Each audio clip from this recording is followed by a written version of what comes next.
How's it going? We are Vertical Circles, and we have a song coming out on November 21st. It's a melodic techno progressive house kind of vibe. So today I'm gonna take you behind the scenes, show you how I produced it, show you Amar's vocals, all the elegant magic she did, some of the mixing we did to get some cool effects for it. And yeah, we're gonna do a full Ableton session breakdown, and I'll even throw in some of the samples that didn't get used in the final song, so you guys can take that into your sessions. All right, so let's hop straight into this session. As you might see, it's a lot going on. There's a lot of groups, a lot of layers. Some of this grouping is a little bit chaotic the way I did it. It made sense for my brain, and I'll kind of explain throughout the video why I did some of the things the way I did. And before we get too deep into it, I'll show you the first build into the first drop so you can kind of catch the vibe of what we're going for here.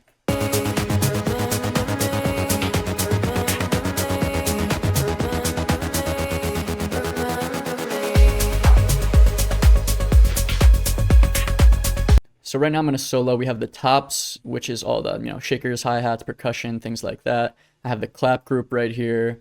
And then I have the mids. Normally I don't do something like this, but there was a lot of weird conflicting mid frequencies, so I gave it its own group so I could kind of separate things. That's where I have my tom, and I have some other weird little mid perks, like that sound. And then obviously the kick. I have this in a low end group because the kick and the bass were conflicting a lot, so I grouped them so I could process them together. For this kick, since it is more of a melodic techno track, I wanted it to have a lot of sub and a little bit of click on that high end, so you can hear that it has that click on the top so that it really cuts through. And then we have our clap on the 2 and the 4. There's a couple different clap layers, one every now and again that adds a little bit more texture. So that's the simple base of the groove. Then I really liked these reversed hi-hats that kind of are going through pretty much most of the song. It just adds a lot of swing and kind of some weird randomness. I reversed a few of them right here and there. Just adds a lot of weird energy to it. Then after that we have shakers. I have an off hat that just kind of adds to that shaker group and really on that accentuated offbeat.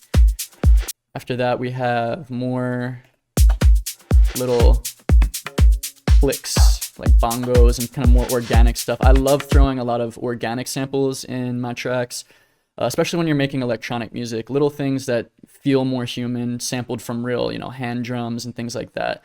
Just give it a groove that, a human can actually latch onto, so it's not so robotic. I also have this top loop, which is a little bit like almost minimal techno. It has a clap in there, but it's pretty quiet. And those kind of glitchy, stuttery percussions. Then I have a couple more little percussion fills right here. And then this shaker comes in throughout the track just to add a little bit of energy. It's really quiet in the mix. When I add it in, you'll feel it. I cut all the lows out of that, and it's really just that high-end shimmer for the percussion group. So that is the kick, the clap, and all of our top. Another thing that I have that really is helping the groove on the song is the toms. These are, again, pretty constant throughout the song, and they have a lot of that low-mid energy that kind of just allows it to cut through. The kick and the bass are very low in the sub-frequencies. This adds to that, 1 to 250 range and just bumps everything together, so...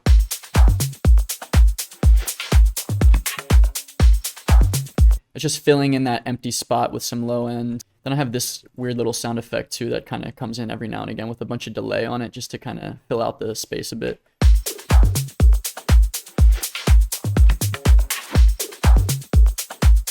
So that's the fundamental groove, that's the basis for our track. A lot of this is pretty constant throughout the song. Just as the arrangement goes on, I'm taking out layers, adding layers back in. So now that we have the foundation of the drums and the groove, let's really go into this kick-bass interaction for this song, because this is a huge part of the entire song that's driving everything. One of the biggest lessons this track taught me was you can't polish a turd. If you have a bad sample and you're just trying to mix it to make it work, it's just easier to swap out to a whole new sample. I spent a whole day trying to make my original kick and sub interaction work, and it no matter what I did, no matter how I EQ'd, distorted, clipped it, it just was not going to work because this kick had a really long tail. This sub was super lifeless and muddy. And if I had just changed out this kick and sub, I probably would have saved myself 4 to 6 hours of messing around trying to force this mix to work. So that is one of the biggest takeaways. Just swap samples and save yourself a lot of time and headache. So originally I had this kick. Really boomy, a lot of low mids, the tail is long, and then I swapped it for this one. It's a lot clickier on the top end. It's cutting through the mix. The tail is way shorter. The thing about when these kicks are really dragging on, it's kind of interfering with the sub. Even if you sidechain it, it's still not going to really fully work together. So this was the original kick and the original sub. Really muddy and lifeless. The sub isn't cutting through, and it just feels very dead and underwater. So when I swapped that for the new kick and the new sub, we have this. So the kick is clickier, it's cutting through. This sub has a lot more high mids and distortion that'll cut through on a smaller speaker, and just bringing that energy and movement. So if we look at the MIDI for this sub, you can see it's the rolling 16th note grid here. I have it going every beat other than the first one. I basically did this to create my own sidechain where there's no note hitting on that one where the kick is coming in on every beat. I also have a sidechain just to make sure the tail of the kick isn't interrupting the bass or anything like that. But this is a cool way like to kind of force a sidechain. There's no bass on that 1, 2, 3, and 4. And it sounds weird by itself, but when you add in the kick is filling in those empty pockets. I created the bass sound in Serum. It's super simple. I don't have any of the oscillators on, just this sub turned on as a saw wave. And I have this really short envelope with the 16th note repetition. You don't want crazy long decay, no release, no sustain. So it's just this kind of triangular shape that fades out. And then I put the envelope on filter 1. So it's kind of moving with the repetition of that and brings some life and energy. Again, this is about as simple as it gets. Not a whole lot going on here. In the effects, I just have a multi-band compressor to add a little bit of energy, balance out the lows and the mids and everything. Another thing I did on the bass to really add some life to it was add roar. I've been using this plugin a bunch recently. There's so much you can do with it. For this one, I set it to multi-band. And then if you click this little arrow here, it'll bring up a whole matrix with a bunch of stuff going on. At first, this is kind of confusing and overwhelming, but what I'm doing fundamentally is pretty simple. You'll see I have the low end being boosted. So this is saturating the low end dynamically. So I have an envelope follower that is controlling as the notes are hitting, it's boosting it only when the notes are hitting. And then I have a little dip around 260, taking out some of that muddiness of the bass here. So without that roar, it sounds kind of muddy and all over the place. And then when I bring it back, just boost that low end, takes out some of that mud and cleans up the entire thing. So again, all of this can look pretty overwhelming, but I'll just show you sort of what I did to create this envelope following pumping effect here. So first you set your frequency. This is the frequency that you're affecting. And then you go down to peak here. And as you can see, the peak, if I just add that normally, it creates a static constant boost. We don't want that. We go over to this modulation matrix and then we go to envelope. This is basically saying that the envelope follower is triggering the effect. And then you click filter 1 peak and you turn it up. So if that's at 0, nothing's happening. As I turn this up more, it's only boosting it when the envelope of the bass is triggering. So it's dynamically creating a boost in the sub frequencies only when the sub is hitting. Same thing here. I set the frequency to about 250-ish, that low mid frequency that kind of just muddies everything up. I actually did lower it by 1 decibel constantly, and then I took this and turned it down so the envelope follower is pulling it down even further only when the bass notes are hitting. So this is a great way to dynamically clean up everything rather than having constant dips and EQ. This is, multi-band saturator. So this is saturating the low end, adding a little bit of warmth and harmonics, and this is kind of taking out some of that mud. So roar is great for doing stuff like this and just making your bass come to life. After that, the last thing I had is a transient shaper. All I'm doing is increasing the attack to make it a little bit punchier and lowering the sustain. Not doing much, it's just taking out some of the tail of that bass so it's a little sharper. So now that we understand all the drums, how they're working together, and that low end, we kind of have the glue of the track understood. Now I'll kind of go through section by section, show you guys what I'm kind of changing throughout, and some of the fun stuff like the melody, weird little effects that I achieved, mixing things to make some cool variation. So that's where all the fun and the magic happens. This is just the foundation. So let's play the intro and listen to some of the stuff that's going on. As you notice, we'll have this drone that's just adding that background texture. I have the bass and the kick filtered in, taking out some of the lows so they're kind of more muted. So halfway through the intro, I bring in this ARP, and this is in a lot of the song. I really, really liked this sound. Really interesting melody that adds a lot of life and movement. So this comes in 8 bars into the intro. I'm filtering it in slowly. And all this was a, I think this is a preset in the main Serum pack, but yeah, it's just an arpeggiator. And then I add these high notes on top halfway through that. So it starts off real low, and it's faster because there's less notes. So it makes the arpeggiator feel faster. Once there's more notes spread across the ARP, it's gonna feel slower. Took these and stacked them an octave on top of itself. So now the ARP is going all the way across all 6 of these notes instead of 3, which makes it feel a little slower, more ethereal and angelic. And then that's just going through the whole beginning verse. And then I have this second ARP that is coming in the intro and second half of the build and the second half of the drop. It's the exact same notes as this. It's just a little bit grainier and adds to the texture. So we have this. Have it subtle stereo. I have this panning a lot, so it's not so up the middle. It's kind of more of a side-to-side textured layer. This actually started out as a pad sound in Serum, and I added some granular voice stuff going on here that's looping in a weird way. And then I arpeggiated it, so instead of a pad, it's actually pulsing as an arpeggiator. So again, this by itself, filling out that low mid, kind of spooky background frequency. This is adding all of that grain and energy in the high end to just make everything a little bit more exciting. I'd like to talk about some of these bass layers that I have throughout the song. This is where a lot of that energy from the bass is actually coming from. So if I just have the sub by itself, again, it's driving, it's got those sub frequencies, but then I add in this bass layer, it really fills out the top end of the frequency spectrum. This is just a bass arpeggiator that I found in Diva. And I'm just playing much higher notes on the keyboard, so it's not in those low end frequencies. As you can hear when I pause it, there's some delay on it that adds some subtle movement. It also has a little bit of reverb. I added OTT subtly just to kind of multi-band some of those mids out and increase the highs. I have a sharp EQ to make sure all the lows are out of it, below 150. I have this side chains to my kick. As you can see there, it's ducking when the kick hits. So here's the low end by itself, and then here's the low end with that bass layer.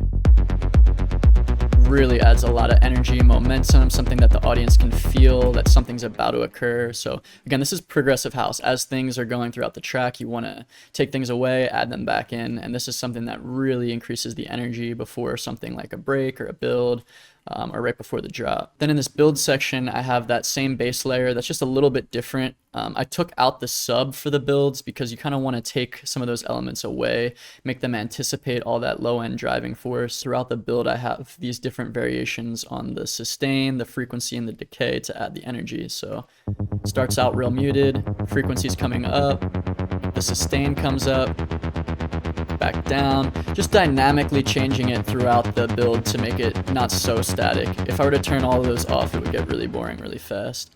Then halfway through that build, I do have the kick coming back in, but this time I have all the low ends taken out of it and also some of the high end, just to kind of add it as a subtle element rather than so in your face. So with the bass layer and the kick, it sounds like this. All this is doing is just really building that anticipation so that when the drop hits with the low end on the kick and the sub, you really miss it for a while so that when it hits, it really hits.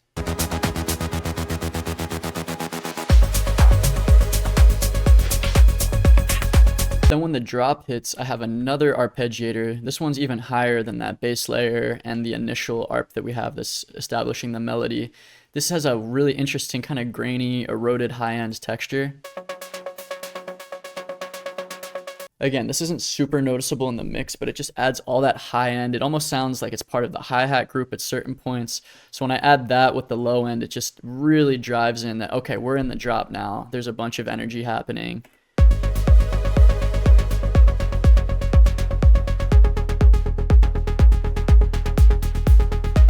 Again, this is also rolling at a 16th note, same as the bass, so it's just so much movement. It's a different melody than the bass line that's kind of complementing the notes I'm playing on the bass, and overall just adding so much energy to the drop. So when you take everything away, you're bringing back the low end, and then I have this to kind of fill out that high end so it feels full. Another cool melodic kind of mid percussive sound that I added halfway through the drop to add energy is this little whoop effect. This is super popular in Afro house. I kind of created this by accident and thought it was really cool and added a lot of energy. So I have that coming in at the second half of the drop and the second half of the second drop, so that you're not getting it initially, but it adds this new element that you're like, what is that? Where'd that come from? To make that sound, I had this kind of grainy, stabby bass effect. And I turned on legato and always portamento to add some like pitch bending between the notes. And all I'm doing is gliding from this low G sharp up an octave and back down. That sounded like this, which is really high pitched and kind of annoying. So I just EQ'd out a lot of those high frequencies and we turned it into this. So that drop ends and this new bass line is coming in. I have it EQ'd a lot. I'm taking out all of the lows and a lot of the highs, and it's also an octave higher on the keyboard than our sub bass. So this is just filling out that low mid rather than the super sub frequencies. When I didn't have this, the song felt really empty, and I wanted something to continue that 16th note motion, but just not so deep and driving. Then after that break into this build, I wanted it to really be this textural soundscape where there's a bunch of organic sounds and it's really emotional, taking you on this journey. So I have multiple different textures here. I have this one, we have this, and then we have this one. So these two higher ones I have panned left and right since they're kind of a similar frequency range. And then this one is more of just that mid drone that keeps everything grooving together. For the build, I also bring back in that arp from the intro, and I'm filtering it in really slowly with our new bass element.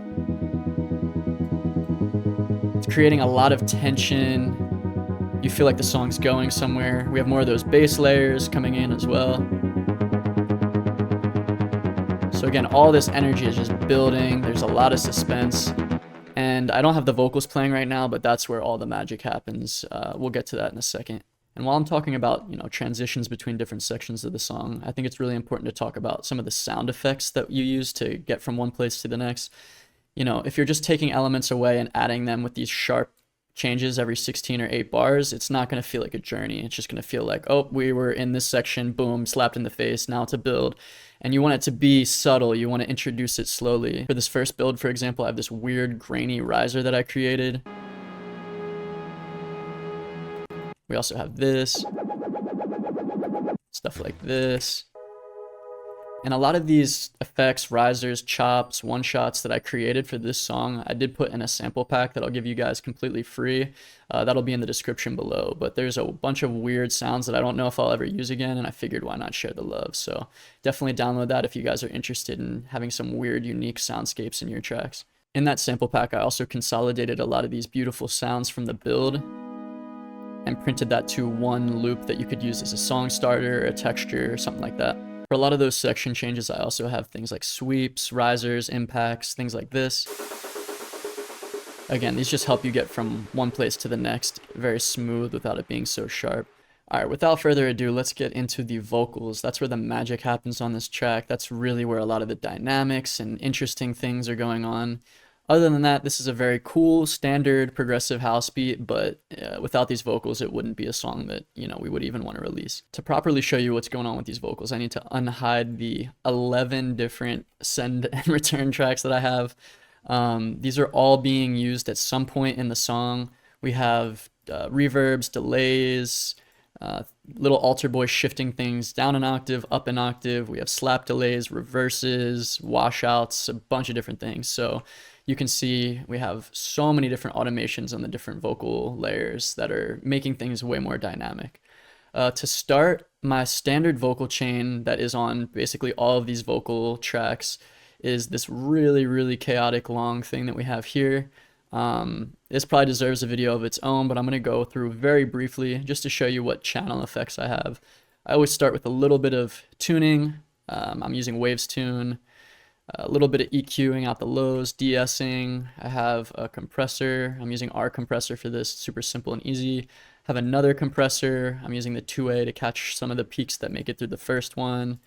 And then we start getting into some more EQs, taking out lows. I have Soothe that's helping again with frequencies. This plugin is the absolute sauce. It's called Oxford Inflator. No one really knows what it's doing. I think it's like adding harmonics and subtle saturation. It's inflating. I don't know what that means fully, but I put this on my masters. I put this on my bass groups. I put it on everything, and it just adds so much life to it. Definitely recommend getting this one, worth the money.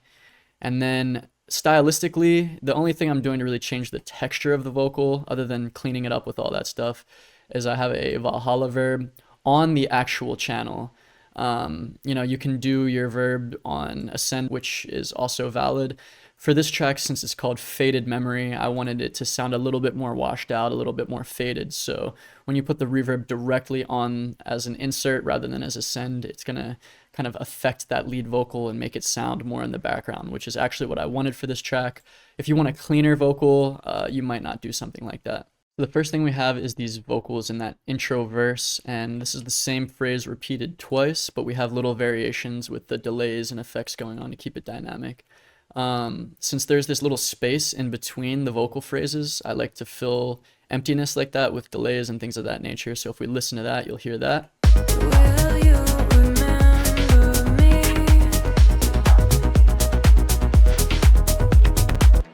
All those subtle little shimmery vocals that are kind of glitchy in the background, that is coming from this echo wash layer, which is Crystallizer by Soundtoys. I have this duct echo wash effect, and it just adds this weird kind of washed out thing going on. If I solo that channel, you hear that.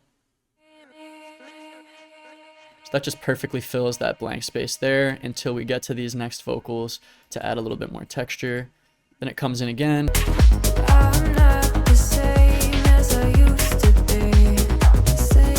And this little response phrase right here. Filling the gap again with those delays.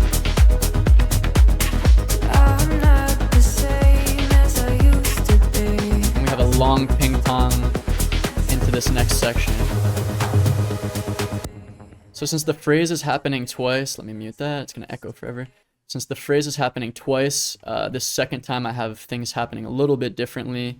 I'm using this long ping pong delay to go into the build, and then I'm also using this octave layer to give a little bit more depth. All that is just a little alter boy pitching everything down an octave, and then we have Decapitator distorting it, and we're taking out some of the highs and lows. So again, I use that a lot throughout the track to just add a little bit of low-end body to the vocal. Then after those initial vocals, I have this really cool chop that I start introducing in the build, which is honestly one of my favorite little vocal chops I've made. It sounds like this. When it first comes in, I'm filtering it in really subtly. So there's no lows, and it starts building. All I did was take the B, I'm not the same as I used to be, from the verse and take a little snippet of it, and then to make it sound as cool as I did, we have the main vocal chain that I already showed you, and then all I'm doing is I have this little echo boy that is adding little weird offset eighth note triplets and stuff to the end of the vocal, and I threw a chorus on it to kind of make it a little bit more stereo and in the background. So that happens a lot in this build as well as the second build. Those vocals are constant drone that kind of just sound like a part of the melody that's filling a frequency more than doing anything as a vocal. And then I also add this formant shifted vocal. That's again just a little phrase or vowel sound that I took and looped over and over. Sounds like this. to achieve that like stuttering vocal formant effect, I have a little altar boy on it, and I'm automating the formants up and down as it goes. And then I also have a shaper box where I have this stutter effect that I added. You could also do this with a auto pen in Ableton and kind of draw this triangular shape to make it this choppy stutter, but those together create that effect. Without it, it's just a vowel that continues. So, you know, it's a one static sound, and I'm actually making it sound like it's changing pitch, it's stuttering. It's super dynamic, simple effect just with 2 plugins. So with that, with the B chop, just adding this weird texture. Then for the lead vocals on this build, there's this phrase of Amar saying "remember me," which we repeat a bunch of times with those other things going on to add a bunch of tension right before the drop, and then we take all the vocals away and really let the beat shine. Remember me, remember me, remember me.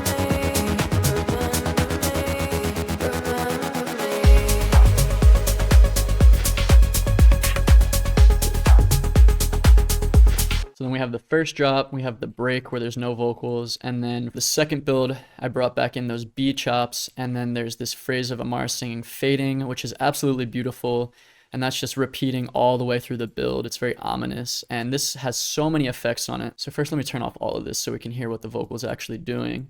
So when it first comes in, the fading phrase I have EQ'd so it sounds faded, as you can see here, and then as it goes on, we open it up more until the 3rd or 4th time where it's fully open. And this is a huge thing that I like to do with my mixing, is I like to complement what the vocalist is saying. She's saying faded, you know, we're in this world, it's a faded memory. So the vocals are faded, they're washed out, they're coming in, there's trippy little background things. Making the mixing an additive to what the vocals and the song as a whole is saying. A lot of time people overmix or they do effects just because they can. I try to be very intentional about what is this effect doing for the actual theme of this world that we're putting the audience in. So if we go ahead and turn back on all of these sends and returns, we can get a little bit more clinical on what is going on here to add to that fading effect. So on the actual insert of the fading channel, I have that crystallizer plugin doing the ducked out wash again that I showed you guys earlier. And then throughout, I'm automating these slap delays. I'm automating this reverse reverb effect, and I'm just a bunch of different delays, slap delays and reverbs and things like that to make it dynamic. I also printed out a little echo boy effect that I got. It's this weird glitchy sound that came from one of these effects, and I couldn't replicate it, so I sampled that to audio, and we got this. It's this like grainy reversed phrase of the fading, and you don't really know what it's saying, but it sounds super trippy. So then as we play the build, you'll hear a lot of these dynamic elements going. The fading starts out faded, it's coming in, more tension, all those pads are playing, we have the effects building until this big crescendo when it finally drops again. So I'll just kind of let that play out and give you guys kind of the full feeling of what that's like.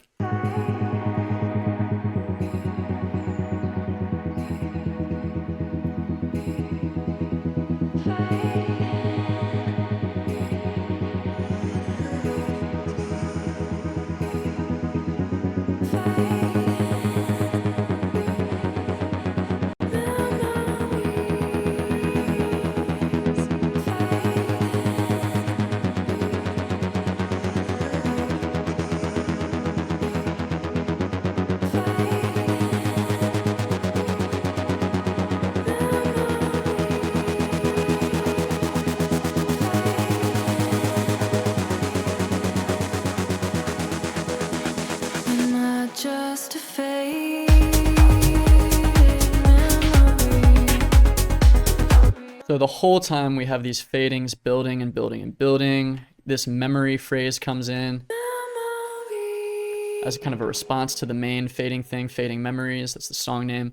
And then it's building, and then right before the drop, you'll notice that I'm taking away almost everything, all those pads, these bass layers. I'm giving it a full bar of silence. So you're building, building, building, building, and then taking everything away. And then this lead vocal that is kind of the phrase of the whole song, "Am I Just a Faded Memory?" comes in, takes over, and there's a lead in one bar before it actually drops.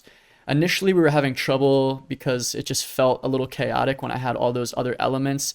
It just didn't feel like it hit. So because this vocal has a lead in right before the drop, it was perfect to take everything away before and then have the vocal shine by itself, and then boom, you hit with everything else, and then you get that full crescendo into that section. Am I just a fade?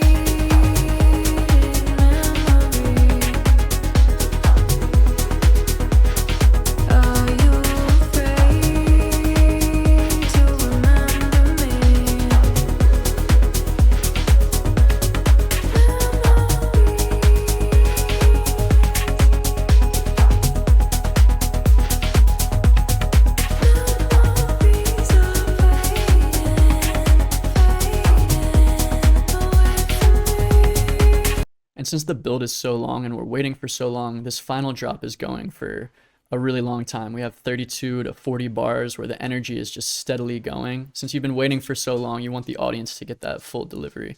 So we have the main lead vocal here. Then we have this secondary response.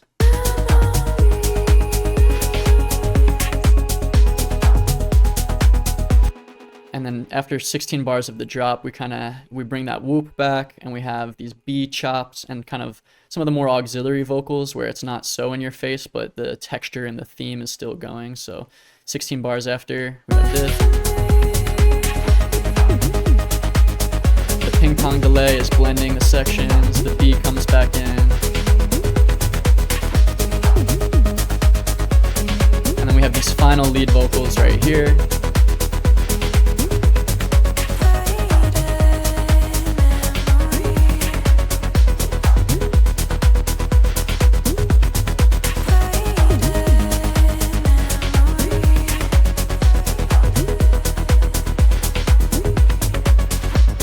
Here is the beginning of the outro. We have 16 bars to let everything kind of fade out, fade into a memory, if you will. And then we have the song ending, real chill and real quiet. One last little trippy reversed vocal that I resampled from one of the effects that I had earlier.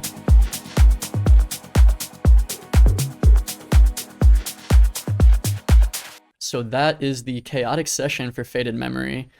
There's a lot going on, a lot of sends and returns, a lot of weird effects and dynamic mixing techniques. If there's anything that I wasn't super clear on or you hear in the song that you want more clarity, I'm happy to go into more detail. Feel free to drop a comment and I will be happy to go into more depth. And as I said, I did create a sample pack with a bunch of original sounds that you can use in your own productions from this. So go ahead and download that. It's completely free. I'll have the link in the description. So hopefully all that information was helpful. As I said, this song comes out November 21st. I'm going to be uploading this video before the actual release of the song. So if you want to go stream the song, I will have the link for that in the bio as well.